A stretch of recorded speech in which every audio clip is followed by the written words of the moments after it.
ரொம்ப ஹாப்பி நான். அம்மா ஓகே சொல்லிட்டாங்க அரசியலுக்கு வர்றதுக்கு.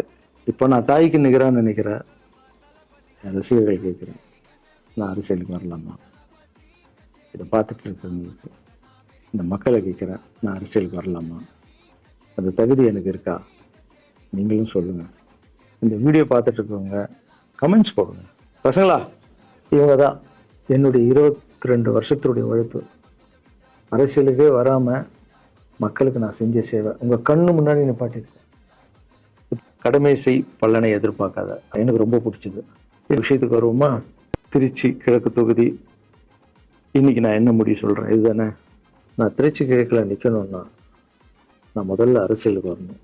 நான் அரசியலுக்கு வரேனா இல்லையான்றத சொல்றேன். அரசியல் எப்படி என் வாழ்க்கையில வந்ததுன்னு சொல்றேன்.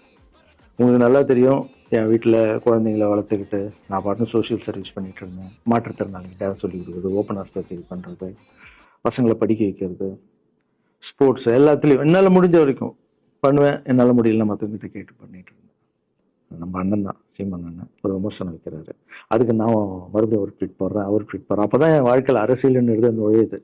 நம்ம சாப்பாடு போகிறதுக்கு போகணும், இது என்னடா இவ்வளோ பெருசாக இருக்கு, அந்த ஜல்லிக்கட்டு தான் எனக்கு அரசியலில் உள்ள நுழையுது, என்னடா இவ்வளோ பெருசாக இருக்கு அப்படின்னு. ஏன்னா வாழ்க்கையில் ஒளி ஏற்றி வச்சவர், அவர் அரசியலுக்கு வர்றாரு, அவருக்கு சப்போர்ட்டிவாக இருக்கணும் நம்ம. அப்புறம் எல்லாருக்கிட்டையும் போய் நம்ம கேட்டுட்டு இருக்கோம். தலைவர் வந்துட்டாருன்னா எல்லாமே குழந்தைங்களுக்கு இன்னும் நிறைய பண்ணலாம் அப்படின்னு. என்ன நானும் வரேன் அப்படின்னா ரொம்ப சந்தோஷம். ஸ்ட்ரெயிட்டாக கிளம்பி நான் ட்ரஸ்ட்டுக்கு வரேன். என்னோட ட்ரஸ்ட், என்னுடைய ஃபேன்ஸு எல்லாரையும் கூப்பிட்றேன். கூப்பிட்டு என்னுடைய வெல்விஷர்ஸ் எல்லாரையும் கூப்பிட்டு உட்கார வச்சு தலைவர் அரசியலுக்கு வர்றாரு. புரியுதுங்களா? எனக்கு எழுத படிக்க தெரியாது. அதான் ஒரு ட்வீட் பண்ணணும், இதெல்லாம் ரெடி பண்ணுங்கன்னு தமிழில் சொல்லிட்டு அவங்க ரெடி பண்ணிட்டு இருக்க ஒரு டீம். இன்னொரு டீம் உட்காந்து என்கிட்ட கேள்வி கேட்குறாங்க. தலைவர் அரசியலுக்கு வந்து அவர் சிஎம் ஆயிடுவாரு, நீங்க அமைச்சர் ஆயிடுவீங்களாண்ணே?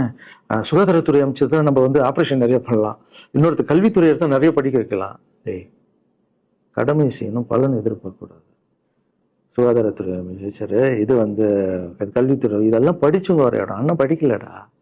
எல்லாருக்கும் படிச்ச இடத்த போட்டு ஒரே இடத்துல போய் முடங்கி போய் படிப்புனா படிப்பு மட்டும். எல்லாம் கட்சி வளரட்டும், தலைவர் வரட்டும், எல்லா துறையிலேருந்து ஹெல்ப் கேட்டு நல்லா பண்ணுவோம், பெரிய ட்ரஸ்ட் கட்டுவோம். இப்போனா சின்ன ட்ரஸ்ட்ல தான் நம்ம இருக்கோம். சின்ன வீட்டில் 60 குழந்தைங்க நீங்க இருக்கீங்க, 100 ஏக்கர்ல கட்டுவோம். ஊனமுற்றோர்கள் இந்த பக்கம் திருநங்கைகளுக்கு இந்த பக்கம் முதியோர்களுக்கு ஒரு பெரிய ட்ரஸ்ட் கட்டி பண்ணுவோம்டா. சூப்பர்ண்ணா. இன்னொருத்தர் டக்குன்னு அங்கேருந்து, அண்ணா நம்மளை ஏற்று பேசிட்டு